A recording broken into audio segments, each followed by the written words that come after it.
अब हम अपने नेक्स्ट टॉपिक में मूव करेंगे, जो कि बहुत ही एक इम्पॉर्टेंट टॉपिक है और समझे हार्ट ऑफ इंस्ट्रूमेंटेशन है कि आप कहीं भी रहेंगे इंस्ट्रूमेंटेशन में तो आप पीआईडी कंट्रोलर से नहीं बच सकते, पीआईडी कंट्रोलिंग से। तो हम इसका थोड़ा देखेंगे कि हम इसका थोड़ा सा कवर करेंगे कि प्रिंसिपल, एप्लीकेशन एंड कंपोनेंट्स क्या है। ऑब्वियसली बहुत डिटेल में नहीं जा सकते हम, इसके तो पूरे पूरे अलग कोर्सेज ऑफर होते हैं, लेकिन हम एक अच्छा आइडिया ज़रूर लेंगे आज। पीआईडी कंट्रोलर क्या होता है? Instrument use to control, regulate and maintain process variable जैसे कि pressure level etcetera to achieve a desired set point continuously. जो हमने पहले इंस्ट्रूमेंटेशन की डेफिनेशन पढ़ी थी जिसमें था मेजरिंग, मॉनिटरिंग एंड कंट्रोलिंग। तो जहां भी कंट्रोलिंग आ जाएगी, जहां भी कंट्रोलिंग का फंक्शन आएगा हमारी फील्ड में, तो वहां हमारा मतलब होगा पीआईडी कंट्रोलर, क्योंकि कंट्रोलिंग जो है वो सिर्फ पीआईडी कंट्रोलर के थ्रू ही अचीव होती है। कंट्रोलिंग से मेरा मतलब क्या है? जो यहाँ लिखा हुआ है, to achieve a desired set point continuously. तो जैसे कि हमें अपने वेसल का लेवल हर वक्त 50% रखना है, तो हम 50% हमने सेट पॉइंट दिया हुआ है, हमें हर वक्त वो अचीव करना है कि वो 50 पे हर वक्त रोका रहे बस। तो वो पीआईडी कंट्रोलर के थ्रू अचीव होगा। वो किस तरीके से होगा, हम इसकी एक हमने इसकी एक एनिमेशन बनाई हुई है, हम वो भी अभी प्ले करके देखेंगे। उससे पहले थोड़े से बेसिक कॉन्सेप्ट्स हम पढ़ लें। अच्छा, पीआईडी जो है वो जाहिर है पी, आई और डी अलग अलग उसके कंपोनेंट्स हैं। पी का मतलब प्रोपोर्शनल है, आई का मतलब इंटीग्रल है, डी का मतलब डेरिवेटिव है। सही है। हम देखते हैं कि इन तीन का मतलब बेसिकली अलग अलग है क्या, इन तीनों के काम।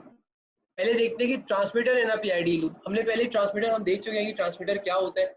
जैसा मैंने पहले कहा था वो बात फिर रिपीट करूंगा कि ट्रांसमीटर का काम बिल्कुल भी कंट्रोलिंग या डिसीजन मेकिंग नहीं है। ट्रांसमीटर का काम सिर्फ और सिर्फ ट्रू सिग्नल या ट्रू रिफ्लेक्शन देना है फील्ड की। जो फील्ड पे वैल्यू चल रही है ट्रांसमीटर वही सेंस करेगा और आगे दे देगा पीआईडी कंट्रोलर को।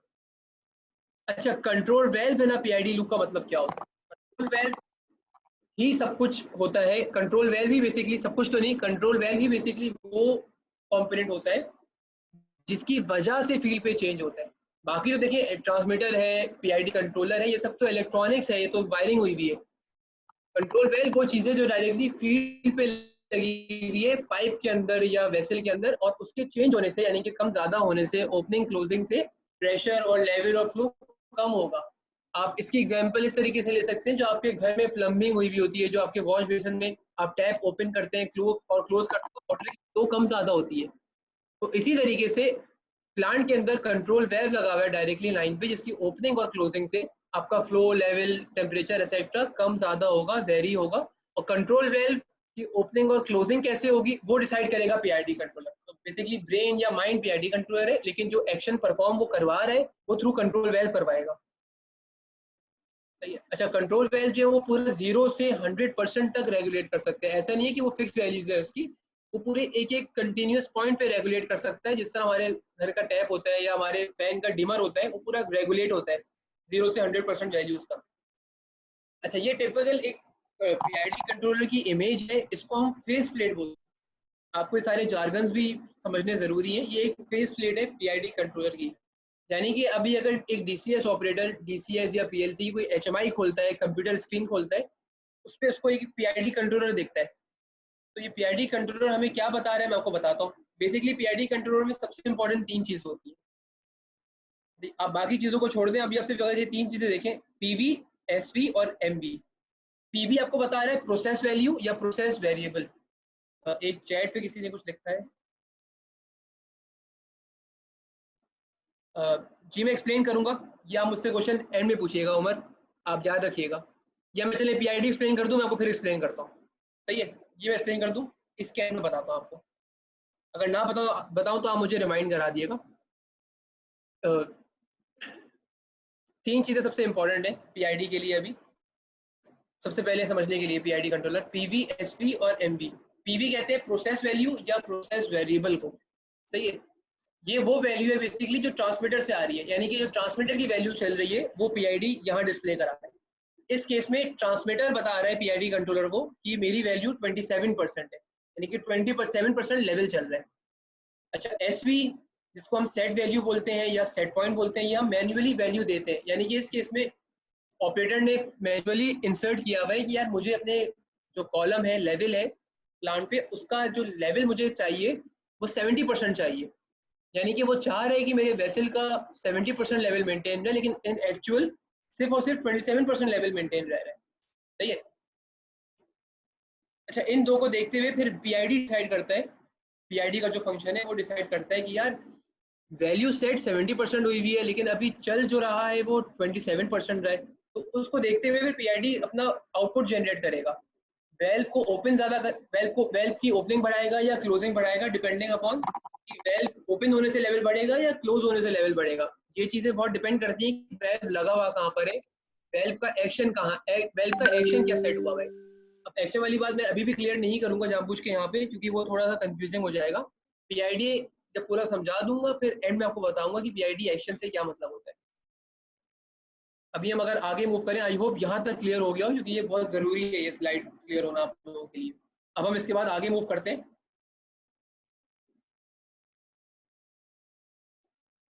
एरर क्या होता है? एरर बेसिकली होता है कि जो डिफरेंस चल रहा होगा पीवी और सेट पॉइंट के बीच में, यानी कि उसमें हम अगर एरर कैलकुलेट करें लास्ट स्लाइड में, तो वो 70 माइनस 23% जो था वो उसका एरर निकल आएगा। सब कुछ एरर को देखते ही होता है कि कितना एरर चल रहा है, उस बेसिस पे अपना पीआईडी काम करता है। अच्छा, पीआईडी जो है, अब पी का काम करता है, पीआईडी का पी काम करता है it gives output which is proportional to present error, यानी कि जो उस वक्त एरर चल रहा है उतना ही आउटपुट बढ़ा देगा, जितना एरर होगा उतना ज्यादा आउटपुट कर देगा पी अपना, ताकि एरर खत्म हो सके।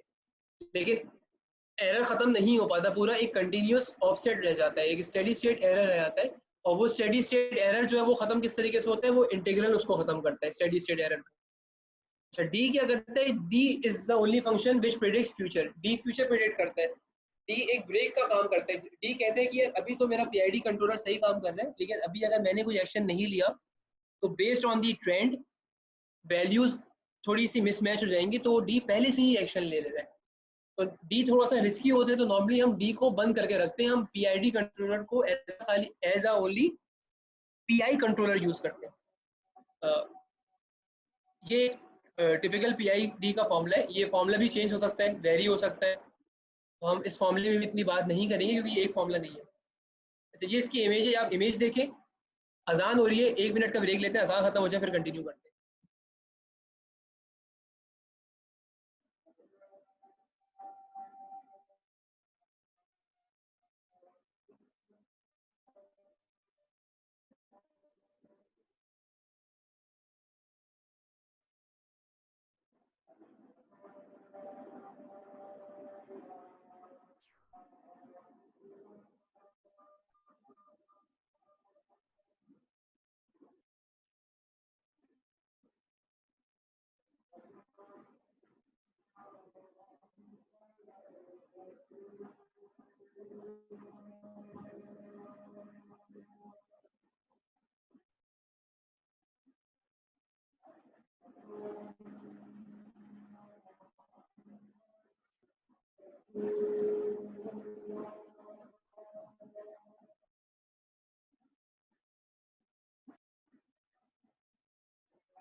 ये ग्राफ एक्सप्लेन कर रहा है कि पीआईडी काम किस तरीके से करता है, कि हमें समझे वैल्यू अपनी एक्स एक्सेस के अलॉन्ग रखनी है। अब अगर हमने पीआईडी कंट्रोलर यूज नहीं किया या पीआईडी कंट्रोलर सही से काम नहीं कर रहा हुआ, तो ये सिग्नल बता रहे हैं अनकंट्रोल्ड, कि वैल्यू इतनी ऊपर चली जाएगी। अब देखिए अगर आप P यूज करते हैं तो आप देखें कि फौरन से रुक गई वैल्यू, लेकिन एक स्टेडी स्टेट ऑफसेट रह गया, वो वैल्यू को एरर खत्म नहीं कर पाएगा खाली P। आपने I यूज किया तो देखिए फौरन से स्टेडी स्टेट एरर भी खत्म हो गया, लेकिन थोड़ा सा टाइम लगा। आपने D यूज कर दिया तो आपका रिएक्शन बहुत फास्ट हो गया। जब भी आप D इनेबल करते हैं तो बहुत फास्ट रिएक्शन हो जाता है, क्योंकि वो हमेशा पहले से प्रेडिक्ट कर लेता है। लेकिन इस केस में अक्सर वैल्यूज गलत भी हो सकती हैं, जो कि इस केस में नहीं गलत होती हुई शो हो रही। तो ये एक बेसिक फंक्शन है PID कंट्रोलर का। अच्छा, अब हम एक पूरा एक लाइव एनिमेशन रन करके देखते हैं जो मैंने बनाई आप लोगों के लिए। उससे इंशाल्लाह काफ़ी चीज़ें क्लियर होंगी, और ताकि आप लोगों को एक थोड़ी सी एक रियल टाइम फीलिंग मिल सके। ये हम इसके बाद नेक्स्ट स्लाइड में कवर करें। अच्छा, जो मैं आप लोगों को मैंने पहले बताया था I2P कन्वर्टर, जो कि करंट टू न्यूमेटिक ट्रांसड्यूसर होता है, उसका क्या काम है, उसकी क्या रेलेवेंस है, वो अब रेलेवेंस उसकी यहाँ बनेगी। Converts 4 to 20 milli amp signal. अच्छा, मैं एक ये चीज़ बता दूं कि हमारी जितनी भी इंस्ट्रूमेंटेशन है वो एक इंडस्ट्रियल स्टैंडर्ड है, 4 से 20 मिली एम्प पे काम करती है। 4 से 20 मिली एम्प्स इसलिए, 0 से 20 मिली एम्प्स इसलिए नहीं है, मतलब क्योंकि ताकि आप डिफरेंशिएट कर सकें 0 और 4 में, आप डिफरेंशिएट कर सकें कि कहीं पावर फेलियर या केबल ब्रोकन तो नहीं है, क्योंकि अगर पावर फेलियर होगा या केबल टूट जाएगी तो 0 मिली एम्प्स आएगा। 4 मिली एम्प्स आपको बताएगा कि सब कुछ सही है, मेरा जो ट्रांसमीटर है वो 0% वैल्यू सेंस कर रहा है, उस केस में 4 मिली एम्प आ रहा है। तो हम 4 मिली एम्प सिग्नल को 3 टू 15 PSI सिग्नल में कन्वर्ट करेंगे, यानी कि एयर के सिग्नल में कन्वर्ट करेंगे, क्योंकि थ्रू I2P कन्वर्टर, क्योंकि हमारे कंट्रोल वेल्स जो हैं वो नॉर्मली एयर सिग्नल पे काम करते हैं। तो हमें कंट्रोल वेल्स को एयर सिग्नल देना है, उसके लिए हमें एयर चाहिए, एयर सिग्नल बनाना है, तो हम इलेक्ट्रॉनिक सिग्नल को कन्वर्ट करेंगे एयर सिग्नल में। अच्छा, इसकी फंक्शनैलिटी अगर थोड़ी सी समझ लें कि देखिए DCS या PLC से 4 to 20 milli amps I2P converter के पास यहाँ है। अच्छा, ये है तो ट्रांसड्यूसर, लेकिन ये कोई एयर पैदा नहीं कर रहा है, ये इसको एयर चाहिए। जिस तरह हमारे इलेक्ट्रॉनिक सप्लाईज को DC या AC सप्लाई चाहिए होगी, इस तरह हमारे I2P कन्वर्टर को एयर सप्लाई चाहिए, जो कि इसको एक कंप्रेसर से मिल रही है। ये कंप्रेसर की भी पूरी अपनी एक अलग दुनिया है, लेकिन हम सारे उसको बात नहीं करेंगे यहाँ पे। ये एयर रेगुलेटर लगा हुआ है कंप्रेसर के बाद, ये इसको कांस्टेंट 20 PSI दे रहा है। हमारे जैसे कुछ अप्लायंसेस होते हैं उनको कांस्टेंट 220 AC सप्लाई चाहिए होती है, इस तरह I2P कन्वर्टर को कांस्टेंट 20 PSI एयर सप्लाई चाहिए। सही है, ये इसको मिलती रहेगी। अब ये काम करेगा इलेक्ट्रोमैग्नेटिक इफेक्ट पे, कि जितना इसको मिली एम्प ज़्यादा मिलेगा, उतना ही एक फ्लैपर लगा हुआ है अंदर, उतनी ही मैग्नेटिक फील्ड क्रिएट होगी और फ्लैपर ओपन होता जाएगा। तो बेसिकली 20 मिली एम्प्स पे ये पूरा खुल जाएगा और 15 PSI जनरेट करेगा। 4 मिली एम्प से पूरा बंद होगा, लेकिन स्लाइटली इसके अंदर पासिंग होती है जो कि 3 PSI जनरेट करनी होती है। ये इस तरीके से काम करता है, और हम इस सिग्नल को आगे कंट्रोल वेल्व में यूज कर लेंगे, यहाँ कंट्रोल वेल्व लगा देंगे। अच्छा, अब हम थोड़ा सा भाई अपना स्टाइल चेंज करते हैं और एक एनिमेशन प्ले करके देखते हैं, एक प्रैक्टिकल एग्जामिनेशन। सही है, इसमें हम PID कंट्रोलर की फंक्शनिंग समझते हैं थोड़ी। अच्छा, हमने एक प्लांट पे एक कॉलम ले लिया, हमने उसके 3 लेवल्स डिफाइन कर लिए, विच आर 0%, 50% एंड 100। नॉर्मली क्या, हमेशा ही, मतलब ऑब्वियसली PID कंट्रोलर जो है वो इस तरह से 3 पॉइंट्स पे काम नहीं करेगा खाली, ये तो बहुत लिमिटेड पॉइंट्स है। PID कंट्रोलर हर वैल्यू पे काम करेगा 0 से 100% पे। सही है, लेकिन वो थोड़ा आप लोगों को समझाना भी मुश्किल हो जाता। मैंने काफ़ी वीडियोस वगैरह यूट्यूब पे देखी थी, वो मिल रही थी, लेकिन वो भी थोड़ी सी इस स्टेज पे मेरे हिसाब से थोड़ी सी ज़्यादा मुश्किल हो जाती। मैंने कहा कि आप लोगों को पहले एक बेसिक व्यू दे दूं, तो मैंने उसके लिए ये खुद बनाया। अब जाहिर है मैं खुद मेरी बनाने की एक लिमिटेशन है, मैं इतना एक्सपर्ट नहीं हूँ पावर पॉइंट का, तो मैंने अपनी एक लिमिटेड एक्सपर्टीज यूज करके ये बनाया। इसमें 3 पॉइंट्स लिए हुए, 0, 50 एंड 100%। सही है, PID कंट्रोलर इन 3 पॉइंट्स पे काम करेगा।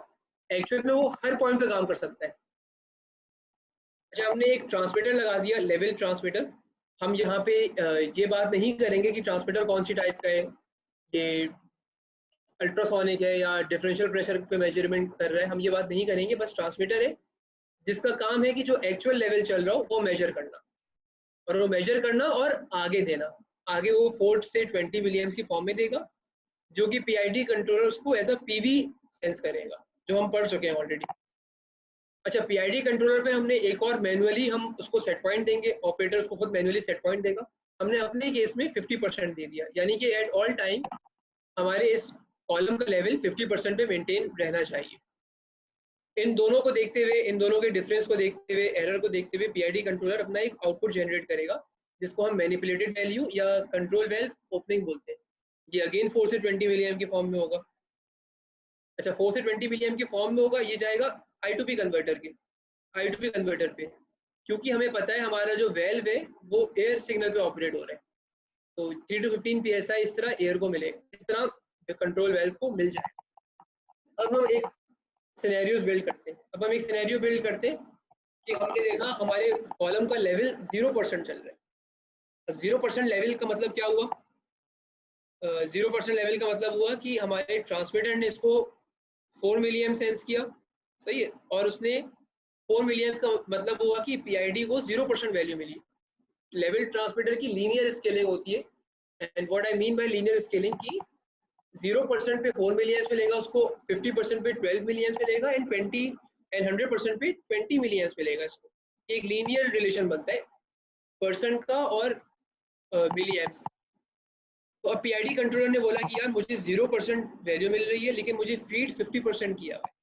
तो अब इस केस में control one question in chat. जी Explain about air regulator, how this is maintaining constant pressure. चलो मैं इस चीज़ को बताता हूँ बाद में। मैं अपनी ये स्लाइड कंप्लीट कर लूँ, उसके बाद फिर मैं मुझे 2 आंसर देने हैं, एयर रेगुलेटर का बताना है और मुझे PID एक्शन का बताना है। तो मैं ये एनिमेशन कंप्लीट कर लूँ फिर बताता हूँ। सही है, थैंक यू फॉर आस्किंग। अच्छा PID कंट्रोलर ने डिसाइड किया कि यार 50% और 0% में तो बहुत एरर है, तो मुझे ये एरर खत्म करना है। एरर कैसे खत्म होगा? जब मेरा ये लेवल 50% आ जाएगा। और लेवल 50% कैसे आएगा? जब मेरा वेल्व बंद होगा, क्योंकि देखिए वेल्व लगा हुआ है डिस्चार्ज पे।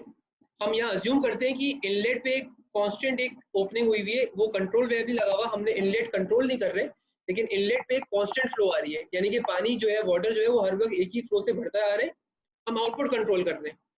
तो PID कंट्रोलर जो है वो मिलियंस कम करेगा, मिलियंस कम होंगे तो PSI कम होगा, PSI कम होंगे तो वेल्व बंद होने की तरफ आ जाएगा। हम अभी एग्जैक्टली ये वैल्यू नहीं बता सकते कि कितना बंद होगा, कितना मिलियंस होगा, लेकिन बंद होगा, क्योंकि जब वेल्व बंद होने के करीब आएगा तो यहाँ का लेवल बढ़ना शुरू हो जाएगा। अब लेवल यहाँ का बढ़ गया 50%, सही है। हम कुछ टाइम बाद आए, हमने देखा कि इसका लेवल 50% है। तो 50% के लेवल का मतलब क्या हुआ कि ट्रांसमीटर ने 12 मिलियन जनरेट किए और PV ने 50% इसको रीड किया। तो अब PID कहेगा कि यार मेरा सेट पॉइंट भी 50% है और PV भी 50% है, which means an error of 0। तो 0 एरर पे मुझे तो कुछ भी करने की जरूरत नहीं है, जैसे चल रहे हैं वैसे चलते रहे। तो फिर मिलीएम्प्स और PID अपने चेंज नहीं करेगा, वो कहेगा जो लास्ट वैल्यूज थी वही रहे दो, अब कोई चेंज करने की जरूरत नहीं। सही, हम चले गए, हमने थोड़ी देर बाद वापस आके देखा, तो हमने देखा कि 100% लेवल हो गया।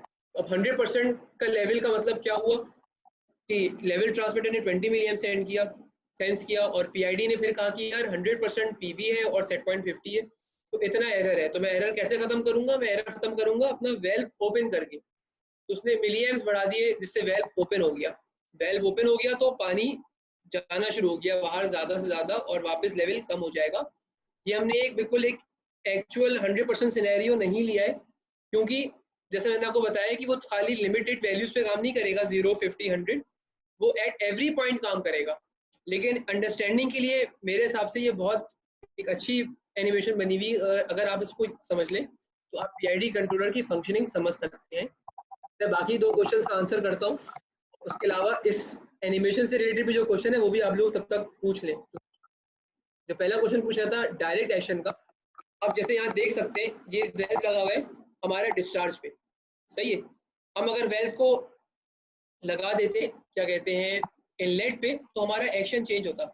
एक्शन बेसिकली डायरेक्ट एक्शन मुझे ये बताता है, डायरेक्ट एक्शन या reverse action, 2 types of action होते हैं PID के। वो हमें ये बताते कि अगर मेरा PV जो है वो सेट पॉइंट से बढ़ रहा है, सही है, जैसा कि आखिरी केस में बढ़ा हुआ है, तो मैं अपना वेल्व खोलूं या बंद करूं। इस केस में हमने अपना डायरेक्ट एक्शन लिया हुआ है वेल्व, क्योंकि इस केस में देखिए हमारा PV 100% हो गया, सेट पॉइंट से बढ़ गया। तो हमारा जब PV बढ़ता है तो उस केस में अगर हम अपना वेल्व भी चाहते हैं कि हमारे वेल्व का आउटपुट बढ़ जाए, तो वो डायरेक्ट एक्शन कहलाता है। क्योंकि इस केस में अच्छा ये One एक्शन पूरा question in डिपेंड chat. करेगा कि आपके जी जी Why not PI reuse? मैं इसका आंसर करता हूँ। सही है, तो इस केस में हमें अपना डायरेक्ट एक्शन लेना पड़ेगा। अगर हम यही फिलोसफी इम्प्लीमेंट करेंगे अपने इनलेट वेल्व पे, तो इनलेट वेल्व फिर रिवर्स एक्शन पे काम करेगा। तो हमेशा एक्शन डिपेंड करेगा कि आपका वेल्व कहाँ लगा हुआ है। सही है। अच्छा, उसके अलावा वेल्व की डिफरेंट टाइप्स होती है। हो सकता है कोई वेल्व 15 psi पे खुल रहा हो, जो कि हमने ये लिया हुआ है। हो सकता है कोई वेल्व ऐसा हो जो 15 psi पे बंद हो, जब उसको 3 psi मिले तब खुल रहा हो। तो ये डिफरेंट कॉन्फ़िगरेशंस है जो देखनी पड़ती हैं, जो कि इस लेवल पे सारी बताना मैं जरूरी नहीं समझता, लेकिन आप बस ये समझ ले वो डिपेंड करेगा कि वेल्व कौन सी टाइप है और वेल्व लग कहाँ पे रहे। और डायरेक्ट एक्शन बस ये बताता है कि पीवी बढ़ रहा है, सेट पॉइंट से जाता है तो वेल्व खुलना चाहिए, और रिवर्स उल्टा बताता है। सही है, ये इस क्वेश्चन का आंसर हो गया। जो दूसरा क्वेश्चन था कि एयर रेगुलेटर किस तरह 60 से 20 कर रहे हैं। एयर रेगुलेटर में बेसिकली दो चीजें होती है। एक तो उसकी एयर वेंट हो रही होती है, एयर रेगुलेटर के अंदर रिस्ट्रिक्शन लगी होती है कि उसको पीछे से देखें कांस्टेंट, कांस्टेंट तो नहीं कहूंगा, कंप्रेसर नॉर्मली 50 60 70 psi जनरेट कर रहा होता है, जो कि वेरी हो रहा होता है। एयर रेगुलेटर की रिक्वायरमेंट होती है कि अगर उसको कांस्टेंट 20 psi देना है तो उसको मिनिमम 25 या 30 psi मिलना चाहिए। तो उसको जब ये मिल रहा होता है तो उसके अंदर एक वेंट लगा होता है, तो वो बाकी एयर वेंट कर रहा होता है अपनी, और 20 psi कॉन्स्टेंटली स्मूथ आगे भेज रहा होता है। एयर रेगुलेटर के अंदर कोई इलेक्ट्रॉनिक्स नहीं इन्वॉल्व होती है, टोटली मैकेनिकल पार्ट होता है, इस तरह से मैकेनिकल असेंबली होती है। अच्छा, जो आपने थर्ड क्वेश्चन पूछा था कि हमने पीआई कंट्रोलर क्यों यूज नहीं किया, यही क्वेश्चन है कि हमने पीआईडी क्यों यूज किया, पीआई क्यों यूज नहीं किया। Yes sir. देखिए, जैसे मैंने बताया कि वैसे तो हम पीआईडी यूज करते हैं, लेकिन नॉर्मली हम पीआईडी में डी को ऑफ कर देते हैं क्योंकि वो सेफ होता है। अगर हम डी को ऑन किया हुआ है तो वो बहुत ज्यादा उसका रिस्पॉन्स फास्ट हो सकता है। एक पूरी फील्ड है पीआईडी ट्यूनिंग के नाम से, जो कि डेफिनेटली मैं आज के लेक्चर में नहीं पढ़ा सकता, क्योंकि आप लोग ये मत समझे कि मैं तो कुछ पढ़ा ही दे रहा हूँ, कि आप लोग आइडिया हो रहा है कि मैं काफी चीजें ऑलरेडी कवर कर रहा हूँ। इंस्ट्रूमेंटेशन इतनी बड़ी फील्ड है कि 2 घंटे में मैं आपको सिर्फ एक ओवरव्यू दे सकता हूँ। तो ये ट्यूनिंग में हम डिसाइड करते हैं कि हमें डी ऑफ रखना जरूरी है या ऑन रखना है। ये डिपेंड करते हैं कि हमें अपना एक्शन क्या रखना है। अच्छा, जैसे मैं बात करूँ कि ये प्रोसेस की एप्लीकेशन पे डिपेंड करेगा। अब अगर प्रोसेस में एप्लीकेशन है कि मुझे लेवल हर वक्त 50% मेंटेन रखना जरूरी है, सही है, तो उसके लिए मैं इसका एक्शन फास्ट कर दूंगा। ये बहुत जरूरी है कि वो 50 से वेरी ना करे, लेकिन मैं फास्ट कर दूंगा तो मुझे एक खतरा होगा, एक खतरा रहेगा कि मेरे कहीं अचानक से ऐसी स्पाइक ना आए कि लेवल मेरा बहुत ज्यादा ही कम हो जाए या बहुत ज्यादा ही बढ़ जाए। तो आपको ये देखना होता है, आपको बेसिकली दो चीजों का एक ऑप्टिमम रेशियो बनाना होता है। रेशियो ये कि आप कितना प्रिसीशन चाह रहे हैं, यानी कि मैं, मेरे लिए कितनी इंपॉर्टेंट है प्रिसीशन रहना कि मेरा वैल्यू हर वक्त 50% रहे, और दूसरा होता है कि आप कितना ज्यादा रिस्क लेना चाह रहे हैं। कोई प्रोसेस ऐसा हो सकता है जिसमें आप बोले कि यार मुझे हर वक्त 50% नहीं चाहिए, लेकिन मुझे 45 से 55 के बीच में मिलता रहे, मेरे लिए वो एक्सेप्टेबल है, सही है। लेकिन मेरी वैल्यूज कभी भी 40 और 60 से ऊपर या नीचे ना जाए, वो फिर मैं बहुत रिस्क में आ जाऊंगा, मेरा प्रोसेस रिस्क में। तो ये आपको वैल्यूज निकालनी पड़ती है जहाँ पे आप बेसिकली चाह रहे हैं कि 50 ना चले, 45 55 के बीच में रहे, लेकिन रिस्क कम हो, 40 और 60 से बाहर ना जाए, तो आप फिर डी ऑफ करेंगे, जो कि हमने इस केस में अज्यूम किया हुआ है कि आप थोड़ा सा एक सेफ एंड स्टडी अप्रोच जाएंगे। जहाँ पे आप रिस्क लेंगे तो वहाँ पे आपको फिर डी ऑन करना पड़ेगा, और ये पूरी एक फील्ड है कि फिर आप पी आई और डी की भी डिफरेंट वैल्यू सेट कर सकते हैं। तो इस तरीके से ये सारी चीजें डिसाइड होती हैं कि आप पी आई और डी की क्या वैल्यूज रखते हैं। आई होप ये चीज क्लियर हो गई हो। जाहिर है ये सर पूरे 100% आपको क्लियर नहीं हो सकता। Sunil wants to ask something. जी सोहेल पूछे। Sunil.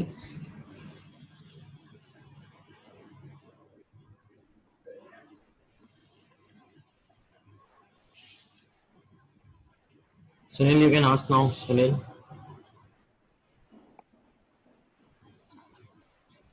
So I think you carry on, sir. चलिए सही, मैं कैरी ऑन करता हूँ। अब हमारा डीसीएस पीएलसी का एक लास्ट टॉपिक बचा हुआ है, हम वो करते हैं। उसके बाद फिर इंशाल्लाह भाई 10-15 मिनट मिल जाएंगे हमें क्वेश्चन आंसर सेशन के, तो हम फिर सारे क्वेश्चन आंसर सेशन जो है वो पूछ सकते हैं। मैं इंकरेज करूंगा कि सब क्वेश्चंस पूछें और ज़्यादा से ज़्यादा क्वेश्चंस पूछें। Sir, Sunil is coming. सही है, पूछ। Sunil, you can ask. मेरा सवाल जो प्रोसेस का एग्जांपल दिया आपने उस हवाले से था कि जब लेवल की वैल्यू 50% पहुंच रही है तो फिर वहां पे हम कोई ऐसा सेट वेरिएबल इंट्रोड्यूस नहीं करा सकते तो जो उसकी वैल्यू को कंटिन्यूअस लेवल को मेंटेन रखे। हम उसको 100% जाने के बाद ही क्यों दोबारा वेल को ओपन कर रहे हैं, इस चीज को थोड़ा डिटेल में एक्सप्लेन करें।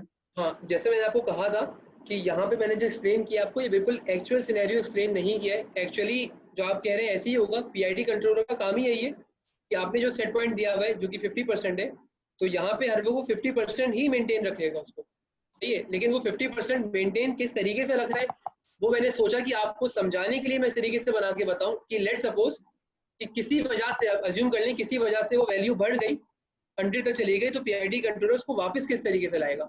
एक्चुअली पीआईडी कंट्रोलर उसको इतना ऊपर जाने ही नहीं देगा, जो आप समझ रहे हैं ऐसे ही है, वो 50 के आसपास ही रोका रहेगा उसको, समझ रहे हैं। लेकिन उस वो किस तरीके से रोक रहा है वो समझाने के लिए मैंने समझा कि ये ज्यादा बेहतर अप्रोच होगी कि मैं आपको ये बता दूं।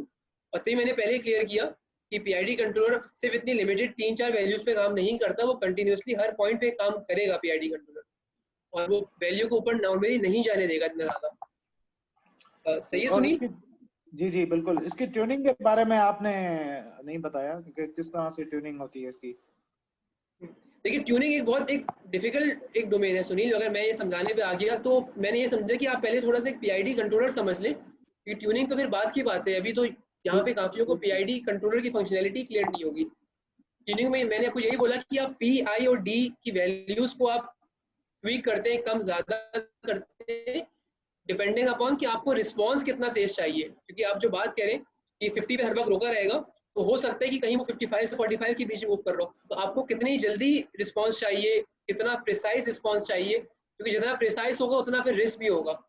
तो ये चीजें देखते हुए कि आपकी रिक्वायरमेंट क्या है, फिर आपका कंट्रोल वेल्व कितना फास्ट काम करता है। क्योंकि देखिए पीआईडी कंट्रोलर सारा सिग्नल तो इन दी एंड कंट्रोल वेल्व को दे रहा है। कंट्रोल वेल्व कितना पुराना लगा हुआ है, कितना नया लगा हुआ है, ये सारी चीजों को देखते हुए आप ट्यूनिंग डिसाइड करते हैं। तो ट्यूनिंग समझाने के लिए तकरीबन आपको 8-10 वेरिएबल्स और आने चाहिए, जो कि मैंने अभी बताया ही नहीं, मैंने कंट्रोल वेल्व भी नहीं बताया। तो ट्यूनिंग अभी इस तरीके से मैं सिखाऊंगा, अभी तो वो नहीं रहेगी। सही है सुनील? ओके चले, आपको कोई भी अगर क्वेरी वगैरह हो, आप कुछ फर्दर सीखना चाहें तो आप मुझसे कांटेक्ट कर सकते हैं, मैं आपको बिल्कुल बताऊंगा। लेकिन अभी 2 घंटे में मैं समझ रहा हूँ मैंने अपनी प्रायोरिटी सेट की हुई है, तो वो बताना जरूरी है। उसके बाद मैं बाकी चीजें बातें आप लोगों से शेयर कर दूंगा, आप मुझसे कांटेक्ट कर सकते हैं। और मैंने अपना कांटेक्ट शेयर कर दिया है चैट पे, आप लोग मुझसे कांटेक्ट कर सकते हैं जहाँ भी जाए। डीसीएस, पीएलसी, स्काडा अब हम पढ़ते हैं कि इसकी एप्लीकेशन क्या है, डिफरेंसेस क्या है, एडवांटेजेस क्या है। अच्छा, इसमें मैंने थोड़ी सी बैकवर्ड अप्रोच रखी है, मतलब हम इसमें रिवर्स इंजीनियरिंग समझे सॉर्ट ऑफ करेंगे। मैं आपको यही बताऊंगा पहले कि डीसीएस पीएलसी होता क्या है।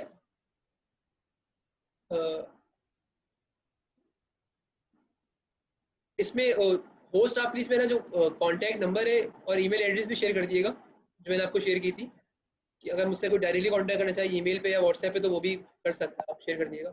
Okay sir. अच्छा, थैंक यू। हम इससे बात करेंगे कि मैं आपको अभी नहीं बता रहा कि डीसीएस पीएलसी स्टार्टअप होता ही है। मैं अभी आपको ये शो कराऊंगा कि अगर ये नहीं हो तो क्या होगा। ये हमने पुराने कंट्रोल रूम्स की इमेज ली है। आप से यकीनन कुछ लोगों ने इंटर्नशिप वगैरह की होगी या कोई शायद जॉब करते हो, तो उनको थोड़ा बहुत आइडिया होगा कि कंट्रोल रूम्स वगैरह किस तरीके के होते हैं।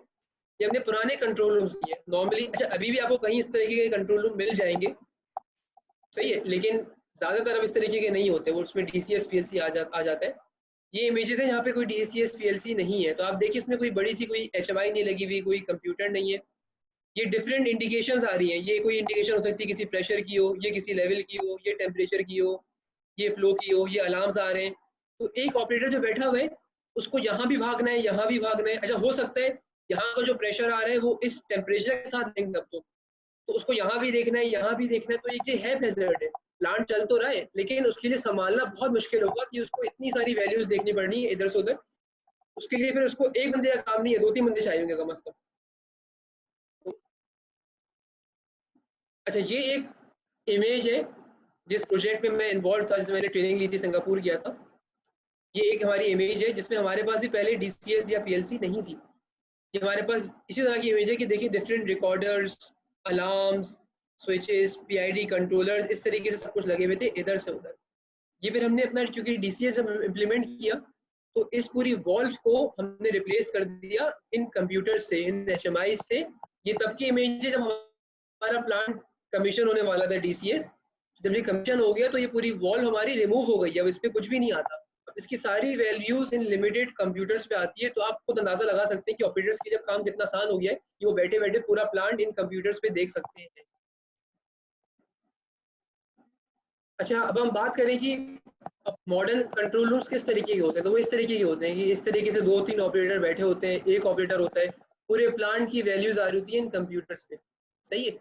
अच्छा, अब हम फिर अगर थोड़ा सा बेसिक पर आए, जैसे मैंने कहा था कि मैं हमेशा बेसिक पे रहूंगा, बेसिक को नहीं जाने दूंगा। हमारी कंट्रोल सिस्टम की अगर हम बात करें वो है क्या, तो आप रिमेंबर करें कि इंस्ट्रूमेंटेशन एंड कंट्रोल की बेसिक डेफिनेशन, उसकी डेफिनेशन है measuring, monitoring and controlling of process parameter. सही है।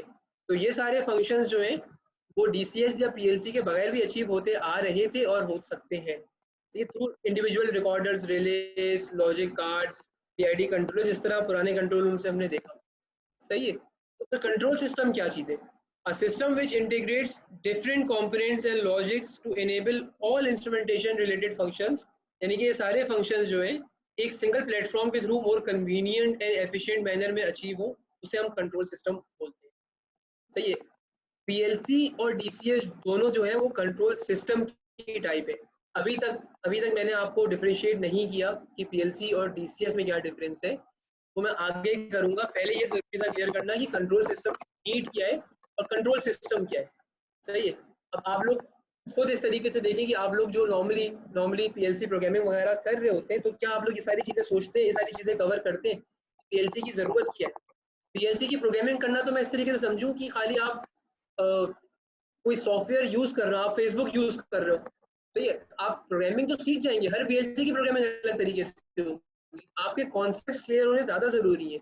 उसके बाद फिर सेकेंडरी चीज़ें प्रोग्रामिंग सीखना, जो कि मैं उसको निगलेक्ट नहीं करूँगा, उसकी इंपॉर्टेंस, उसकी भी इंपॉर्टेंस है, लेकिन उससे पहले और चीज़ें वो सीखना ज़रूरी है।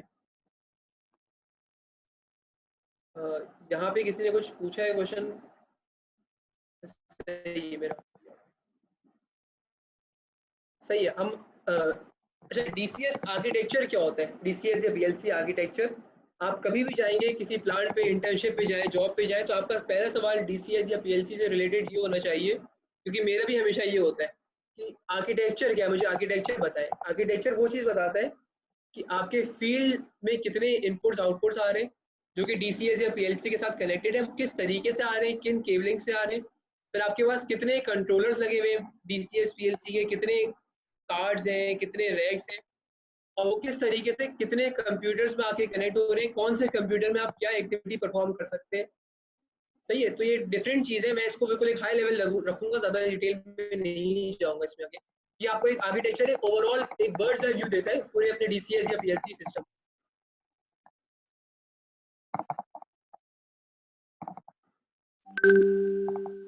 अच्छा, अब हमने जो कंप्यूटर्स देखे थे, हम देखते हैं उसके अंदर नॉर्मली किस तरीके की टिपिकल हमारे पास व्यूज आ रहे होते हैं। अब देखिए, ये एक इमेज है, ये कंप्यूटर के अंदर का स्क्रीनशॉट है, तो आप उसके अंदर देख सकते हैं कि पूरे प्लांट का व्यू आ रहा है। सही है। अच्छा, मैं यहाँ पे क्लिक करता जाऊंगा तो मेरे पास डिफरेंट व्यूज हो जाएंगे, क्योंकि पूरा प्लांट इतना बड़ा प्लांट होता है लेफ्ट टू राइट कि मैं पूरा प्लांट एक स्क्रीन पे तो नहीं ला सकता, तो मैं डिफरेंट स्क्रीन बनाता हूँ, 20, 25, 30, 40 स्क्रीन होती, जो कि मैं नॉर्मली इस तरह कंप्यूटर में डिफरेंट टैब्स होते हैं, इस तरह एचएमआई में भी डिफरेंट टैब्स होते हैं, आप डिफरेंट टैब्स पे जाके डिफरेंट व्यूज देख सकते हैं। अच्छा, देखिए, ये एक समझे हमारे पास एक फेस प्लेट खुली हुई है, वो ये इसकी फेस प्लेट खुली हुई है, आपने इस पर क्लिक किया, ये फेस प्लेट खुल गई।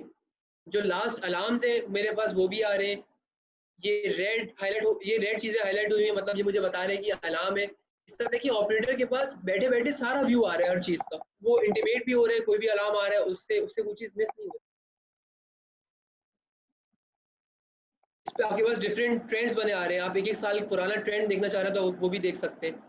3 दिन पहले अगर कोई इंसिडेंट हुआ था, आपकी फर्नेस ट्रिप हो गई थी, अब उस पर इन्वेस्टिगेशन बैठी हुई है कि यार ट्रिप क्यों हुई, किसका इशू था, तो आप पुराने ट्रेंड्स उठा के देख सकते हैं। आप देख सकते हैं कि यार अच्छा, प्रेशर और टेम्परेचर में डिपेंडेंसी थी, तो जब प्रेशर कम हुआ था तो क्या टेम्परेचर भी कम हुआ था या नहीं हुआ था। तो आप देखें ट्रबल शूटिंग स्किल कितनी आपकी इनहांस होगी अगर आपके पास डीसीएस या पीएलसी लगा होगा। आप ट्रेंड्स तो डीसीएस पीएलसी के बगैर नहीं दे सकते। आप कोर फंक्शंस पूरे कर सकते हैं, measuring, monitoring and controlling, but there are so much to add in, मतलब आप बहुत सारी additional add on features add कर सकते हैं, जिससे जो अगेन मेजरिंग, मॉनिटरिंग, कंट्रोलिंग में ही हेल्प देगा। DCS का काम अगेन वही रहे, लेकिन वो बहुत अच्छे से आप कर सकेंगे। आपके पूरे अलार्म्स की लिस्ट आ जाएगी, आप पूरे अगर 1 महीने पुराने अलार्म्स देखना चाहते हैं तो आप पूरे अलार्म देख। अच्छा, ये एक टिपिकल हमारे पैनल रूम की एग्जाम्पल होती है। नॉर्मली पैनल रूम जो है वो एक आइसोलेटेड रूम है, वो उसमें कोई नहीं जा सकता, वो रूम लॉक होता है, उसकी कस्टडी नॉर्मली इंस्ट्रूमेंट टेक्नीशियंस के पास भी नहीं होती, इंस्ट्रूमेंट इंजीनियर जो है वही रूम में जा सकता है। इस तरीके से डिफरेंट कैबिनेट होती हैं, कैबिनेट के अंदर डिफरेंट आईओ कार्ड्स, कंट्रोलर्स, ये सब चीजें होती है। अच्छा, कैबिनेट्स के अंदर की मैंने इमेज दिखाई है 2-3, वो ज़ाहिर है डिफरेंट हो सकती है, हर डीसीएस मैन्युफैक्चरर की अलग तरीके से होगी, लेकिन ये देखिए डिफरेंट आईओ कार्ड्स लगे हैं, इस तरीके से केबलिंग हो रही है, ये इस तरीके से कार्ड्स हैं, केबलिंग है, तो अलग अलग होगा बिल्कुल। ये आपको जाके समझना पड़ेगा कि सिमेंस का डीसीएस लगा हुआ है, योकोगावा का डीसीएस है, हनीवेल का डीसीएस है, तो ये चीज़ें बात की है। अभी आपको सिर्फ ये पता होना ज़रूरी है कि हाँ, इसके अंदर आईओ कार्ड्स होते हैं जो कि फील्ड की इन्फॉर्मेशन ले रहे होते हैं, और फिर ये इन्फॉर्मेशन कंट्रोलर को देते हैं, और फिर कंट्रोलर जो है बेसिकली वो इन्फॉर्मेशन कंप्यूटर्स तक पहुंचाते हैं। ये चीज़ आपको एक्सप्लेन हो रही थी जो सिस्टम आर्किटेक्चर मैंने पहले दिखाया था। अच्छा, अब अगर हम मूव करें एडवांटेजेस पे या नेसेसिटी पे ऑफ सेंट्रलाइज कंट्रोल सिस्टम। सही, अब मैं बात करूं कि यार एडवांटेजेस क्या है कंट्रोल सेंट्रलाइज कंट्रोल सिस्टम के। ये मैं ऑलरेडी आपसे डिस्कस कर चुका हूँ। Ease of operations, easy to change logics through software. मुझे लॉजिक्स अगर चेंज करनी है, तो मैं हार्डवायर सिस्टम अगर लगा हुआ है, हार्डवेयर लगा हुआ है सब कुछ उसमें, तो मुझे वो हार्डवेयर निकालना है, प्लांट डाउन करना है, केबल यहाँ से यहाँ लानी है, बहुत मुश्किल काम है। जबकि डीसीएस में ये काम आसानी से हो सकता है, सब कुछ क्योंकि सॉफ्टवेयर के थ्रू करना है। अच्छा, कॉम्प्लेक्स लॉजिक समटाइम्स कभी कभार हो सकता है कि वो रिले लॉजिक में या हार्ड वायर्ड सिस्टम में, पुराने सिस्टम में मैं बिल्ड ही नहीं कर पा रहा हूँ, फीचर्स ही ना मिल पा रहा हो सकता है। जबकि डीसीएस पीएलसी में कहीं लिमिटेशन नहीं आएगी आपके पास। ट्रांसपेरेंसी इंक्रीज करता है क्योंकि पुराने रिकॉर्ड आ रहे हैं, अलार्म्स आ रहे हैं, ट्रेंड्स आ रहे हैं, कोई झूठ नहीं बोल सकता। इंजीनियर झूठ बोल दे लेकिन डीसीएस कभी झूठ नहीं बोलेगा। इन सब चीजों की वजह से क्या फायदा होता है, मेंटेनेंस कॉस्ट रिड्यूस होती है, ट्रबल शूटिंग टाइम मेंटेनेंस, यानी कि अगर एक फेलियर आ गया तो अब अगला फेलियर कब आएगा। सही है, यानी कि मैं ये कहूँ कि मेरा इंस्ट्रूमेंट जो है वो हर साल में एक बार फेल होता है, तो मेरा यानी कि mean time between failure 1 year हुआ, तो डीसीएस का बहुत ज्यादा होगा। डीसीएस की अगर कोई एक प्रॉब्लम आ भी गई तो आपने सही कर दी तो फिर वो सालों तक कोई प्रॉब्लम नहीं आएगी। जबकि अगर हार्डवेयर लगा हुआ है, रिलेज लगी हुई है, कोई अलग से लगे हुए चीजें, तो वो प्रॉब्लम बार बार आता रहता है। ऑब्सोलीट टेक्नोलॉजी है। MTTR हम बोलते हैं मीन टाइम टू रिपेयर, यानी कि एक प्रॉब्लम अगर आ गई तो अब मेरी मेंटेनेंस टीम कितने टाइम में वो चीज़ रेक्टिफाई कर लेगी। जो पुराने सिस्टम है उसमें केबलिंग प्रॉपर नहीं हुई हुई है, आपके पास ड्राइंग्स प्रॉपर नहीं है, आप प्रॉब्लम तक पहुंच ही नहीं पा रहे, आपका पूरा एक दिन लग जाता है सिर्फ प्रॉब्लम फेस करने में, तो उसका मीन टाइम टू रिपेयर बहुत ज़्यादा होगा। जबकि डीसीएस में तो आपकी HMI स्क्रीन पे बना आ जाएगा कि यार यहाँ प्रॉब्लम आई है इस कार्ड, ये फीचर भी होता है डीसीएस में, तो mean time to repair DCS का हमेशा कम होगा और पीएलसी का भी। ये एडवांटेजेस है जो कि जो हमारा बेसिक फंक्शन है मेजरिंग, मॉनिटरिंग एंड कंट्रोलिंग, उसको बहुत आसान और बहुत एफिशिएंट बनाते हैं अगर आपके पास डीसीएस या पीएलसी लगी होगी। अच्छा, अब हम बात करते हैं डीसीएस और पीएलसी में डिफरेंसेस क्या है। अभी तक हमने डिफरेंसेस शेयर नहीं किए थे, अब हम बात करेंगे इनके डिफरेंसेस की। अच्छा, डीसीएस जो है वो लार्जर प्लांट्स में यूज होता है, जैसे कोई बड़ा पावर प्लांट हो, रिफाइनरी हो, फर्टिलाइजर, पेट्रोकेमिकल, वहाँ डीसीएस लगेगा। पीएलसी जो है वो छोटे प्लांट्स पे लगती है, इंडिविजुअल इक्विपमेंट पे लगती है, कोई छोटा सा आरओ प्लांट है, कोई छोटी टेक्सटाइल फैक्ट्री है, कंप्रेसर है, बॉयलर है, वहाँ पीएलसी यूज होता है। डीसीएस ज्यादा फ्लेक्सिबल है, ज्यादा यूजर फ्रेंडली है, इजी टू एक्सपेंड है। डीसीएस को आप विद टाइम बढ़ाते सकते हैं कि आपके फील्ड में और आईओ हो गए, आपका प्लांट एक्सपेंड हो गया, तो आप डीसीएस को बढ़ाते चले जाए। पीएलसी में लिमिटेशंस बहुत आ जाती हैं और पीएलसी इतनी फ्लेक्सिबल भी नहीं है। डीसीएस जो है वो कॉम्बिनेशन हो सकता है मल्टीपल डीसीएस का, पीएलसीज का, एचएमआईज का, जबकि पीएलसी जो है वो usually independent and stand alone system होता है। पीएलसी में नॉर्मली एक कंप्यूटर होगा, एक कंट्रोलर होगा, ज्यादातर ऐसे ही होगा। डीसीएस में ज्यादा फीचर्स हैं, ये जो मैंने आपको फीचर्स दिखाए थे कि अलाउंस बन रहे हैं, ट्रेंड्स बन रहे हैं, पीएलसी में भी बनते हैं, लेकिन पीएलसी में लिमिटेशंस है। पीएलसी में आप इतना सब चीजें खुल के नहीं कर सकते एज कम्पेयर टू डीसीएस। अब पीएलसी भी काफी चेंज हो गई है, बेहतर हो गई है, लेकिन ट्रेडिशनली पीएलसी जो थी वो नॉर्मली डिस्क्रीट ऑपरेशंस के लिए यूज होती थी। And what I meant to say discrete, मेरा मतलब है कि खाली डिजिटल ऑन ऑफ इंडिकेशंस, जहाँ पे पीआईडी कंट्रोलिंग आती थी, जहाँ पे आपको वैल्यूज कंट्रोल करनी होती थी, वहाँ के लिए पीएलसीज नहीं होती थी। अब पीएलसी से भी लेकिन इंप्रूवमेंट आ गई है आहिस्ता आहिस्ता करके। अच्छा, लेकिन अब मैं अगर ओवरऑल चीजें समअप करना चाहूँ तो मैं कह सकता हूँ कि DCS more superior with advance function है, इसमें कोई शक नहीं है। सही है, कभी भी आप पूरे एक प्लांट पे, कोई रिफाइनरी पे कोई एक PLC नहीं देखेंगे, आप DCS देखेंगे। तो अगर आप DCS सीखते हैं तो आपकी कमांड ज़्यादा अच्छी होगी इंस्ट्रूमेंटेशन पे एज कम्पेयर टू PLC। आप DCS सीखते हैं तो आपकी बड़े इंडस्ट्रीज पे जॉब लेने के चांसेस ज़्यादा होंगे as compare to PLC। PLC भी इंपॉर्टेंट है, लेकिन वो हो इस तरीके से सकता है कि देखिए, अ सिंगल DCS में perform functions of multiple PLCs, कि एक DCS जो है वो मल्टीपल PLCs का फंक्शन परफॉर्म कर सकता है। ये भी पॉसिबिलिटी है कि आपका कोई एक ऐसा प्लांट हो जिसके अंदर 5 PLCs लगी हुई हो, 5 अलग-अलग कंप्रेसर पे, और उसके ऊपर फिर आपने एक पूरे प्लांट का DCS लगाया हो, और उन उस DCS के अंदर उन 5 PLCs की वैल्यूज भी आ रही हो। DCS ज़्यादा सुपीरियर है। इसका हरगिज़ मतलब ये नहीं है कि आपको अगर PLC सीखने का मौका मिल रहा है तो आप PLC ना सीखें। आपको जो मौका मिल रहा है वो सीखें, लेकिन आपके पास एक अंडरस्टैंडिंग होनी चाहिए कि यार मुझे अब नेक्स्ट जो है वो DCS की भी स्किल्स इंप्रूव करनी है। नहीं मौका मिल रहा तो कोई बात नहीं, जो मौका मिल रहा है वो सीखें, लेकिन एटलीस्ट पता आपको होना चाहिए कि क्या चीज़ कितनी इंपॉर्टेंट है। अच्छा, अभी तक मैंने स्काडा की बात नहीं की।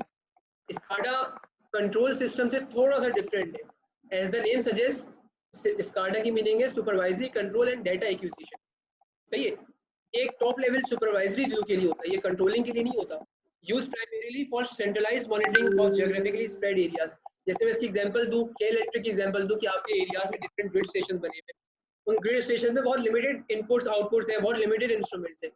तो अब उन सब की वैल्यू एक हमारे हेड ऑफिस में आ रही होती है डिफरेंट HMIs में, तो वो स्काडा के थ्रू आ रही है। सही है, जो ऑयल जो समझे जिस तरह ENI है, और जो बेसिकली जहाँ ऑयल वेल हेड्स लगे होते हैं इंटीरियर सिंध में, बलूचिस्तान में, जहाँ एक एक किलोमीटर बाद एक एक वेल लगा होता है ऑयल का, तो एक वेल में बहुत 10-15 इंस्ट्रूमेंट्स लगे होते हैं। अब उन 10-15 इंस्ट्रूमेंट्स के लिए आप कोई DCS तो नहीं लगाएंगे, क्योंकि DCS की कॉस्ट बहुत ज़्यादा है। आप स्काडा का सोल्यूशन लगाएंगे कि आपने हर एक एक किलोमीटर बाद 10-10 इंस्ट्रूमेंट्स का डाटा कलेक्ट किया, और आपने उस डाटा को डिस्प्ले करा दिया एक सेंट्रलाइज कंट्रोल रूम में थ्रू स्काडा। जहाँ कॉम्प्लेक्स लॉजिक होगी वहाँ स्काडा यूज नहीं होगा, स्काडा नॉर्मली सिर्फ मॉनिटरिंग के लिए यूज होगा। सही है। अच्छा, अगर कहीं DCS लगा हुआ है तो वो स्काडा के सारे फंक्शन DCS कर सकता है, मॉनिटरिंग, ट्रेंडिंग, रिपोर्टिंग, सब कुछ। फिर आपको स्काडा की जरूरत नहीं है। अच्छा, यूजुअली स्काडा जो है वो उसके बैक एंड पे PLC या DCS या कोई और चीज लगी हुई होगी। स्काडा स्टैंड अलोन इनफ नहीं होगा। एक इनिशियल कॉन्सेप्ट PLC और स्काडा का ये होता था कि PLC जो है, जो छोटे प्लांट्स पे वो लॉजिक, वो कंट्रोलिंग करती थी, लॉजिक्स एग्जीक्यूट करती थी खाली, इसके अंदर प्रोसेसर होता था। और उसकी वैल्यूज को जिस तरह हमने भी देखा था कंप्यूटर में, जो DCS डिस्प्ले करा रहा था, तो वो PLC का डिस्प्ले एक कंप्यूटर पे होता था जिसको हम स्काडा बोलते थे। खैर, अब बहुत एडवांसमेंट आ गई है स्काडा में भी, PLC में भी, लेकिन अभी भी सुपीरियर जो है वो इन सबसे बाय फार DCS ही है। ये हमारे टॉपिक्स खत्म हो गए आज के, सही है, लेकिन मैं आपको एक स्लाइड दिखाना चाहूंगा जिसमें मैं आपको थोड़ा क्लियर कर दूं कि हमने आज कौन कौन से टॉपिक्स नहीं पढ़े, जिससे आपको ये आइडिया हो कि ये फील्ड कितनी बड़ी है और हम 2 घंटे में बहुत ही लिमिटेड चीजें सीख सकते हैं। मेरी कोशिश यही थी कि मैं बजाय इसकी कि किसी एक चीज के डेप्थ में चला जाऊं, मैं आपको हर चीज का एक फ्लेवर जरूर दे दूं। हमने इंस्ट्रूमेंट डिजाइन सिलेक्शन नहीं सीखा, जिसके लिए आई एम ग्लैड कि 2-3 स्टूडेंट से बात की कि आपने प्रेशर गेज के अंदर वो लिक्विड फिल क्यों नहीं किया या वो क्यों फिल नहीं किया। तो ये बातें अच्छी हैं बहुत, अगर आप लोग इस तरीके से सोच रहे हैं, क्योंकि ये डिज़ाइन सिलेक्शन की बात है कि मेरी क्या रिक्वायरमेंट है और मुझे किस तरीके का डिज़ाइन चाहिए अपनी फील्ड पे, अपने इंस्ट्रूमेंट पे। हमने कंट्रोल वेल्स बिल्कुल टाइप नहीं किए, ये बिल्कुल एक कवर नहीं किए, ये बिल्कुल एक अलग दुनिया है कंट्रोल वेल्स की, और ये भी आना बहुत इंपॉर्टेंट है। फील्ड इंस्ट्रूमेंट्स को पावर किस तरीके से आ रही है, हमने बात नहीं की कि 4 to 20 मिलियम्स आ रहा है तो उनको पावर AC सप्लाई मिल रही है, DC सप्लाई मिल रही है, क्या वोल्टेज लेवल्स है, ये हमने बात बिल्कुल भी नहीं की। इंस्ट्रूमेंट एयर सप्लाई सिस्टम बात नहीं किया, जो एक स्टूडेंट ने सवाल पूछा था कंप्रेसर का, तो मैंने बिल्कुल एक शॉर्टली उनको आंसर दिया था, डिटेल में हमने कवर नहीं किया कि उसमें क्या क्या पीछे इंस्ट्रूमेंटेशन इन्वॉल्व होती है। Control cable types and cabling techniques बात नहीं की, जैसे मैंने शुरू में बताया था कि केबलिंग एक बहुत इंपॉर्टेंट डोमेन है। केबलिंग हमारे पास स्पेशल केबल्स यूज होती है, तो हमने ये भी कवर नहीं किया। Relay logics and implementation in plant processes, I assume कि रिले लॉजिक्स का आप सबको आइडिया होगा, हमने यहाँ पे डिस्कस नहीं किया, और किस तरीके से वो प्लांट पे इम्प्लीमेंट करनी है हमने यहाँ कवर नहीं किया। सही है। Role of INC in process safety, मैंने थोड़ा बहुत आपको शुरू में टच कर दिया था कि INC का बहुत रोल है प्रोसेस सेफ्टी में, लेकिन एक्चुअली प्ले आउट किस तरीके से होते हैं तो हमने इस बारे में इतना डिस्कशन नहीं की। हमने फिर कॉम्प्लेक्स PID लूप्स की बात नहीं की, PID ट्यूनिंग का मैंने नहीं बताया, और मैंने आपको सिंगल लूप PID कंट्रोलर सिखाया है। इसमें PID के और भी बहुत टाइप्स है, cascade loop, split range, feed forward, different है। अब मैंने इस बारे में कवर नहीं किया क्योंकि पहले आप लोग सिंगल लूप पीआईडी कंट्रोलर तो कम से कम अच्छे से ग्रैस्प कर लें, बाकी चीजें बात की है। So one question in chat. बस मैं क्वेश्चन आंसर्स पे ही आ रहा हूँ, बस ये खत्म हो गया। अच्छा, ट्रांसमीटर्स की कैलिब्रेशन टेक्निक्स किस तरीके से होती हैं, ये ऐसा क्वेश्चन है इसमें इंजीनियर को हैंड्स ऑन काम करना पड़ता है, बहुत इंटरेस्टिंग काम होता है कि कैलिब्रेशन किस तरीके से कर रहे हैं और you are ensuring the accuracy. हमने ये भी बात नहीं की। फिर डीसीएस फीचर्स की हमने बात नहीं की क्योंकि डीसीएस के अंदर बहुत सारे फीचर्स हैं। हार्डवेयर कंपोनेंट्स की बात भी नहीं की कि डीसीएस के अंदर किस तरीके से हार्डवेयर कंपोनेंट्स बनते हैं। हमने ये सारी चीज़ें सिर्फ सरफेस लेवल पे टच की, और क्योंकि हम इतना डिटेल में जा नहीं सकते दिन 2-3 घंटे के सेशन में, और ये लिस्ट में अगर बनाने पे आओ तो बंदी चली जाए, ये लिस्ट खत्म नहीं हो। सही है। अच्छा, अगर आपको अपना कंपटीशन बीट करना है, अगर आपको आईएनसी की फील्ड में फ्लरिश करना है, तो आपको ये आइडिया हुआ होगा कि आपको हर चीज़ सीखनी है। आप ये नहीं कि खाली आपने पीएलसी प्रोग्रामिंग सीख ली, या आपने सिर्फ इंस्ट्रूमेंट्स की कैलिब्रेशन सीख ली, या आपने सिर्फ कंट्रोल लेवल सीख लिया। सही है। देखिए, इंस्ट्रूमेंट इंजीनियर तो अपने आपको वो भी बुलाएगा जिसको खाली कंट्रोल लेवल आता होगा। सही है। लेकिन खाली कंट्रोल वेव आता होगा या खाली पीएलसी प्रोग्रामिंग आती है, तो क्या आप समझते हैं कि आप कोई वैल्यू एडिशन कर पाएंगे? अगर आप किसी प्लांट पे जा रहे हैं, प्लांट पे तो आपको सब काम करना होगा, तो आपको सारी चीजें आनी जरूरी है। हाँ, ये हो सकता है कि आपकी एक्सपर्टीज किसी 2 चीज में हो, सही है, लेकिन आपको बाकी जो 10-20 चीजें, वो सब चीजों का भी आपको एक मिड लेवल इंफॉर्मेशन नॉलेज होनी जरूरी है, तभी आप बाकियों से अपने आप को डिफरेंशिएट कर पाएंगे। सही है। अच्छा, अब क्वेश्चन आंसर सेशन कर लेते हैं हम, अब क्योंकि मेरे टॉपिक्स कवर हो गए, तो इसमें जो भी कमी बेशी लगी आपको या जो भी चीज़ें क्लियर नहीं हुई तो आप लोग बिल्कुल पूछें, और मैं चाहूंगा कि सब पूछें इसमें कुछ ना कुछ। This webinar sir, is very informative, sir. Thank you so much. So one question from Mohammad Umar. Mohammad Umar, you can ask. Sir, मुझे एक्चुअली आपसे एक क्वेश्चन पूछना है जो मैंने आपसे पहले ही जो है ना मतलब पूछा था। सर, जो हमारे पास डिफरेंट प्रेशर वेसल्स होते हैं हमारे पास ऑयल कंपनीज में, तो जो है ना जो प्रेशर गेजेस हमारे प्रेशर वेसल्स होते हैं वो ऑयल और नेचुरल गैस एंड वाटर को सर सेपरेट करने के लिए काम आते हैं। तो सर हम उसमें ऐसा कौन सा फिनोमिना यूज करते हैं, मतलब उनकी विस्कोसिटी की बेसिस पे या एपीआई ग्रेविटी के तौर पे या डिफरेंट प्रेशर की वजह से जो है ना उन पे मतलब ये आता है, उनको हम डिस्ट्रीब्यूट करते हैं डिफरेंट कैटेगरीज में। सही है। अच्छा मोहम्मद उमर, आपका बैकग्राउंड वैसे क्या है? आप क्या केमिकल इंजीनियरिंग साइड पर है या इलेक्ट्रॉनिक्स पे? सर बेसिकली वैसे मेरा बैकग्राउंड जो है ना पेट्रोलियम एंड गैस में ही है। सही मैं अभी क्वेश्चन से समझ गया, क्यों देखिए ये आपको आइडिया है। अच्छा, आप वैसे जॉब करते हैं या आप अभी स्टूडेंट है? थोड़ा बताएंगे अपने बारे में।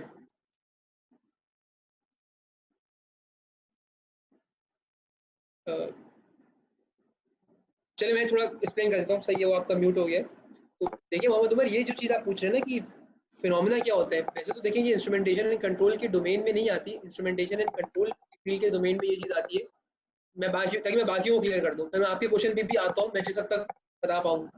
सही है कि इंस्ट्रूमेंटेशन एंड कंट्रोल के डोमेन में ये चीज़ आती है कि हम मेजरिंग जो कर रहे हैं वो किस तरीके से कर रहे हैं। जो आप बात कर रहे हैं कि जो पूरी हमने वेसल्स किस तरीके की सेलेक्ट की थी, तो उसमें एक प्रोसेस तो नहीं है। आप रिफाइनरी की बात करें तो उसके अंदर डिस्टिलेशन कॉलम्स होते हैं, वैक्यूम डिस्टिलेशन है, क्रूड डिस्टिलेशन है, उसके अंदर डिफरेंट टेम्परेचर की बेसिस पे, डिफरेंट प्रेशर की बेसिस पे सेपरेशन होती रहती है। फिर आप बात कर रहे हैं कि जो आप बेसिकली सेपरेशन कर रहे हैं कि गैस अलग कर रहे हैं, या फिर क्रूड ऑयल जैसे हमारी एनआरएल है, उसका सिंपल फीड एक है क्रूड ऑयल, लेकिन उसके प्रोडक्ट्स अराउंड 32 प्रोडक्ट्स बनते हैं, जिसमें डिफरेंट लूब्स ऑयल हैं, इंजन ऑयल्स हैं, पेट्रोल, नेफ्था, डीजल। तो ये तो एक कॉम्प्लेक्स प्रोसेस है। अगर आप प्रोसेस की बात करें तो रिफाइनरी से ज़्यादा कॉम्प्लेक्स कोई प्रोसेस नहीं है पूरी दुनिया में, समझे, प्लांट वाइज। तो ये तो बहुत डिफरेंट प्रोसेस है। तो इसका आंसर तो वैसे ऑनेस्टली मैं आपको झूठ नहीं बोलूँगा, मैं करेक्टली नहीं दे सकता, और मैं क्या कोई इंस्ट्रूमेंट इंजीनियर नहीं दे पाएगा आपको आंसर इसका। ये तो एक बहुत एक डिफरेंट फील्ड है, मतलब पेट्रोलियम की और केमिकल इंजीनियरिंग की, इसमें एक्सपर्टीज उन लोगों की होती है। लेकिन मुझे ये पता है कि बेसिकली डिफरेंट प्रेशर्स पे, डिफरेंट टेम्परेचर्स पे हम करके फिर उसके अंदर हम डिफरेंट एक्सट्रैक्शन कर रहे होते हैं, डिफरेंट चीज़ें इंजेक्ट कर रहे होते हैं, डिफरेंट केमिकल्स इंजेक्ट कर रहे होते हैं। सही है। तो इन सब चीज़ों की बेसिस पे प्रोडक्ट्स आपस में सेग्रीगेट होते हैं। तो इसमें मैं बस यही बोल सकता हूँ आपको, 1 लाइनर 2 लाइनर। बाकी तो ये मेरी एक्सपर्टीज नहीं है इस फील्ड में, मतलब मैं आपको झूठ ना बोलूँ तो।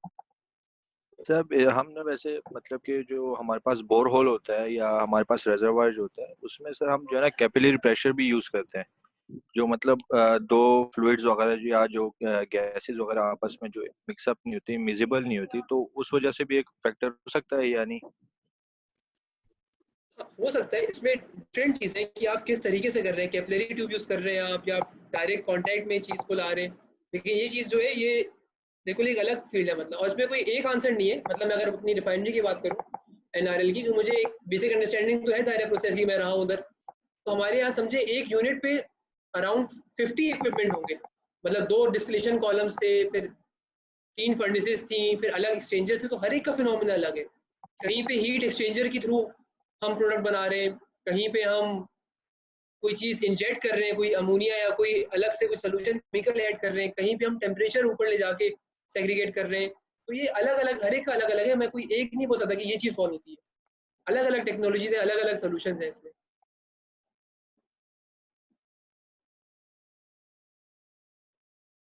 कोई और किसी और का क्वेश्चन है तो बिल्कुल पूछें। सर हम ना पीआईडी कंट्रोल में ना सर दो टर्म्स यूज करते हैं। सर एक होता है batch facility and the other is gap controller. Sir इन दोनों का क्या फंक्शन होता है सर? देखिए बैच फैसिलिटी तो नॉर्मली ये होता है कि आपका कोई एक प्रोसेस ऐसा हो जिसमें जो चेंज हो रहा हो विद टाइम, जैसे जैसे अगर मैं एग्जांपल लूँ, पेप्सी की एग्जांपल लूँ, सही है, या कोका कोला की एग्जांपल लूँ, उनकी एक ही लाइन लगी हुई है, उसी पे वो एक टाइम पे 7 अप बना रहे हैं, फिर पेप्सी बना रहे हैं, फिर मिरिंडा बना रहे हैं, तो उनके अलग अलग प्रोसेसेस हैं, अलग अलग समझे उनके प्रोडक्ट अलग अलग बन रहे हैं, तो उसके लिए वो अलग अलग प्रोसेस रन करते हैं, मतलब उसको बैच बोलते हैं। यानी कि अभी एक बैच पेप्सी का आया, फिर अगला बैच मिरिंडा का आएगा, तो इसके लिए बैच प्रोसेसिंग यूज होती है, यानी कि आपको वैल्यूज चेंज करनी पड़ती है। पेप्सी हो सकता है किसी डिफरेंट प्रेशर टेम्परेचर में जाके बन रही हो, मिरिंडा किसी और पे बन रही हो, ये बैच प्रोसेस है। और जो दूसरा जो होता है जो कंटिन्यूस प्रोसेस है, जिस तरह रिफाइनरी है या पेट्रोकेमिकल इंडस्ट्रीज है, सीमेंट इंडस्ट्री है, उनका एक कंटिन्यूस प्रोसेस चलता है, उसमें आपको जो भी प्रोडक्ट बन रही है उसमें आपको वैल्यूज चेंज नहीं करनी पड़ रही, वो 24/7 एक ही प्रोसेस चलता रहेगा। तो ये डिफरेंस है बेसिकली बैच एंड कंटिन्यूस मतलब प्रोसेसिंग जो होती So one question in chat. है। जी Tell again about SCADA. It's only monitor, not control. ये क्वेश्चन पूछ रहे हैं कि स्काडा का Yes, sir. कि From Ali स्काडा जो Mohammed. है, हाँ स्काडा जो है मेजरली सिर्फ मॉनिटरिंग के लिए यूज होती है, सही है। कंट्रोलिंग के लिए वो यूज हो सकती है, मैं ये नहीं कहूँगा कि यूज नहीं होती, लेकिन देखिए एक वही बात में अगर मैं एग्जांपल दूं कि आपको शौक है, आप एक कार रेसर है, आपको 200 या 150 किलोमीटर पर आवर पे गाड़ी चलाने का शौक है, तो आप डेफिनेटली मेहरान नहीं लेंगे। आप मेहरान से वो काम नहीं करेंगे, आप मेहरान आपका काम कर देगी लेकिन वो उस चीज़ के लिए बनी नहीं है। तो स्काडा से आप अगर स्काडा से अगर आप कॉम्प्लेक्स कंट्रोलिंग करा रहे हैं तो स्काडा का वो पर्पस नहीं है, कभी भी कोई आपको मैन्युफैक्चरर भी ये चीज़ रिकमेंड नहीं करेगा। स्काडा कंट्रोलिंग के लिए यूज होती है जहाँ बहुत लिमिटेड कंट्रोलिंग हो, 5-10 इनपुट्स हो, कोई कॉम्प्लेक्स प्रोसेस के लिए यूज नहीं होती, वहाँ पे हमेशा आप डीसीएस पे जाएंगे या पीएलसी पे जाएंगे। So next question in chat. Next question in chat. High power generator पे कौन सा टेम्परेचर सेंसर लगाएंगे? हाई वोल्टेज का इफेक्ट तो होगा। Two questions. Question repeat, sorry repeat किया क्वेश्चन। हाई पावर जनरेटर पे कौन सा टेम्परेचर सेंसर लगाएंगे? जी हाँ, ये आपका देखिए डिपेंड करता है कि एक तो हाई पावर जो है, पावर से देखिए टेम्परेचर का ताल्लुक क्या है। देखिए टेम्परेचर जो थर्मोकपल टेम्परेचर है वो तो 1200 डिग्री सी तक भी मेजर कर सकते हैं। आपको ये देखना पड़ेगा कि आपकी एक तो आपको एक्यूरेसी कितनी चाहिए, चाहे पावर जनरेशन हो या रिफाइनरी हो, आपको एक्यूरेसी की रिक्वायरमेंट कितनी है, नंबर 1 ये। नंबर 2 ये कि आपको जो जहाँ का टेम्परेचर मेजर कर रहे हैं उसकी क्या रेंज है, उसकी क्या 50 डिग्री से रेंज है। अगर बहुत लो रेंज है तो आप आरटीडी लगाएंगे, क्योंकि आरटीडी जो है वो 0 से 50 से 100 150 डिग्री सी के लिए यूज होती है। अगर आपकी हाई रेंज है तो आप थर्मोकपल पे जाएंगे, और थर्मोकपल की आपको टाइप देखनी पड़ेगी, के टाइप पे जाना है, जे टाइप पे जाना है। तो इट ऑल डिपेंड्स कि आपकी मतलब क्या चॉइस है। और ये बहुत अच्छी बात है कि आप लोग इस तरीके का सवाल पूछ रहे हैं, तो इट मीन आप लोग अभी से देख रहे हैं कि यार ऑप्टिमम सोल्यूशन क्या है। तो ये सब चीजें बिल्कुल डिपेंड करती हैं कि एग्जैक्टली सिनेरियो क्या है, क्योंकि कभी भी देखिए जो आप लोग एक क्वेश्चन पूछेंगे ना उससे कि तो उसको मैं आपको वन लाइनर आंसर डायरेक्टली नहीं दे सकता, क्योंकि हर चीज डिपेंड करती है। अगर मुझे कोई चीज मंगवानी होगी, इसी में मैन्युफैक्चरर को मैं अपनी वो दूंगा, क्वेरी भेजूंगा कि यार मुझे टेम्परेचर ट्रांसमीटर लगाना है यहाँ के लिए, तो बिलीव मी अगर मैं आपको उसकी स्पेक शीट दिखाऊं तो वो 20-30 चीजें मैंने फिल इन की हुई होंगी। अगर मैं उसको सिर्फ ये बोल दूंगा कि मुझे 1200 डिग्री सी पे एक टेम्परेचर इंस्ट्रूमेंट लगाना है, तो वो मुझसे बेसिकली पलट के 20 सवाल पूछेगा कि अच्छा ये लगाना है, कितनी एक्यूरेसी चाहिए, कहाँ पे लगाना है, फिटिंग का साइज क्या है, तो ये सारी मुझे डिफरेंट चीजें उसको बतानी पड़ती हैं, तभी फिर वो एक हम ऑप्टिमम सोल्यूशन पे आ पाएंगे। And one more question in chat. जी क्या क्वेश्चन है? Respected sir, may I have any FYP idea regarding energy harvesting applications, please? Question mark. हाँ मैं इनको यही कहूँगा कि अब ये तो मुझसे फिर अलग पर्सनली पूछ लें, मतलब व्हाट्सएप पे या ईमेल पे। अब मैं इसका तो ज़ाहिर पूरा समझना पड़ेगा, बताना पड़ेगा, मतलब इसका मैं ऐसे आंसर कैसे दे सकता हूँ। तो आप मुझसे काइंडली कांटेक्ट कर लें पर्सनली, मैं आपको जितना बता सकूँगा बिल्कुल बताऊँगा। और Now कोई we are question? going. Now we are going to ending. सही है, बिल्कुल आप ना सेशन क्लोज कर लें जिस तरीके से आपको करना है। Sir, please wait for 2 minutes, sir. जी बिल्कुल बिल्कुल, मैं लाइन पर हूँ।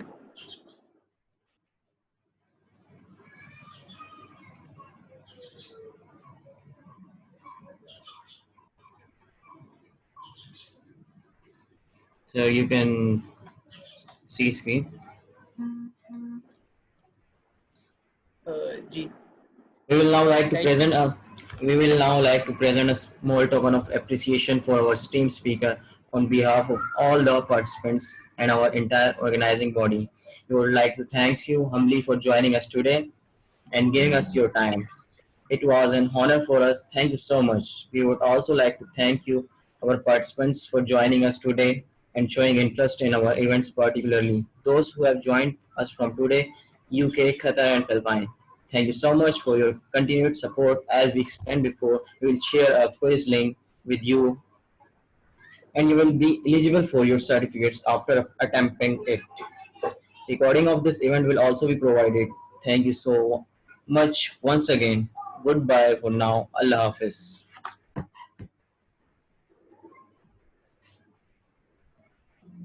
Take.